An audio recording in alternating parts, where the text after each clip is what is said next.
So after learning the meaning of MRT, now we have to understand why MRT diminishes. Basically, all resources are not equally efficient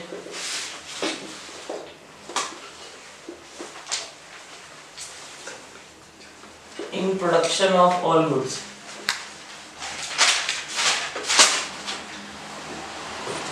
It means that suppose a person A is working as a carpenter, then he will not be as efficient to work as a plumber. You have to remember that there is a concept known as specialization. If a person is continuously doing a particular work, he becomes more efficient in doing that work. Efficient means that he can do that work at a lower cost. Like suppose if I have to teach economics, I have been teaching it from a long time, so I can teach it very efficiently, but maybe not any other subject. Similarly, if your maths teacher is made to teach physics or a commerce teacher is made to teach science, they may not be able to teach it in that particular manner. Like this person, when working as a carpenter, he is more efficient, but once he moves on as a plumber, he has to first learn about the particular job. So once we transform, suppose two goods are being produced, we can take the same example, say two services are being produced, and when the people from here start and we want to increase the production of this particular service B, say plumbing. These people who move from here, they are efficient here. They know this particular job, but when they reach here, they become inefficient. They have to learn this job. That's the difference. Efficient labor moving from one particular product, the rate of reduction in production means production will fall at a rapid pace due to lack of efficient labor. But here production will increase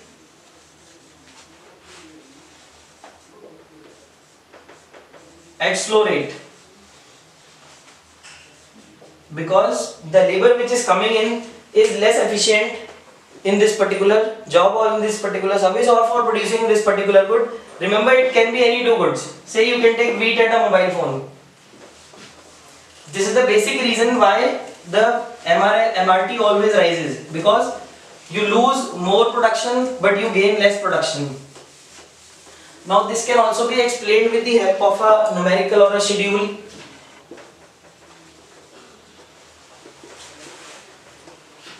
Like suppose we take two goods, again say good X and good Y, and say MRT.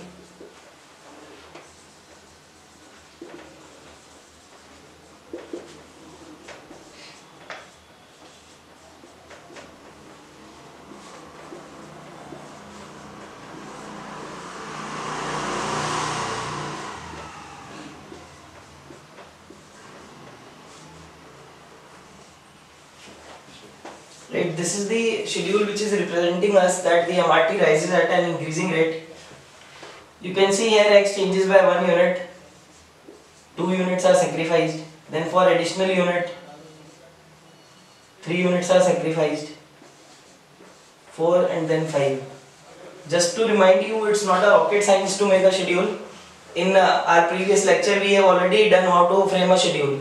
But once again you can understand, you simply have to keep increasing the difference. Like first I subtracted 2, then I subtracted 3, then 4, then 5. You could take any numbers, right? But you have to remember that X should always increase only by 1 unit. So MRT, as we said, it is the slope of the PPC curve. At first place cannot be calculated, then it's 2:1, 3:1, 4:1 and 5:1. If a question is asked for representation of this MRT through a numerical example, you have to make this type of a schedule and calculate the MRT. While the reason why MRT rises is the resources are not equally efficient in production of all the goods. These are the two important questions which can be asked from this particular topic.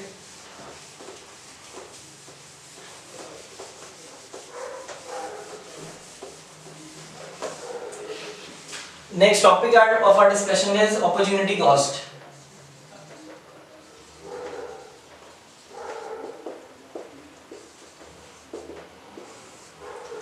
You can just understand from the term itself, opportunity cost is actually cost of any opportunity which is lost. And this opportunity is lost because you have undertaken some other opportunity. For example, after passing your class 12, you had two options. You can do a work or a job, or you could go for higher studies. Suppose you choose to do a job, then the career which was waiting for you here, or the knowledge which you were to gain here, that is the opportunity cost. Other way around, if you choose this, the salary which you would get from this particular job would be the opportunity cost, right? So if you have taken, you cannot actually take all the opportunities together. You have the limited means, so you have to either sacrifice one or the other, and this is known as the opportunity cost. So it can be defined as the cost of the next best alternative given up. If I want to define it, the keywords would be cost of the next best alternative given up or sacrificed. Right? To take one particular opportunity, what you have given up, what could have been the next best option.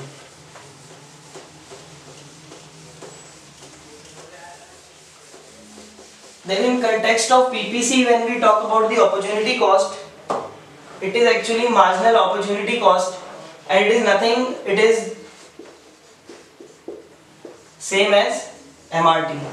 Actually MRT is showing me that if I choose to produce one particular good, then how many units of that particular good I have to sacrifice. So again it is telling me that if I choose this, that then what am I losing?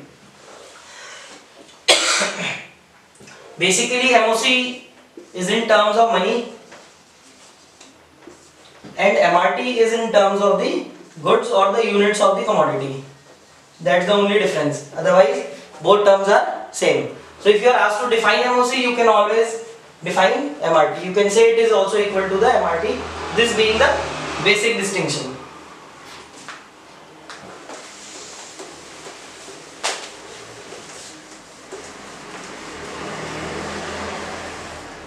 ठीक है, हो गया तो cut कर दो ये chapter.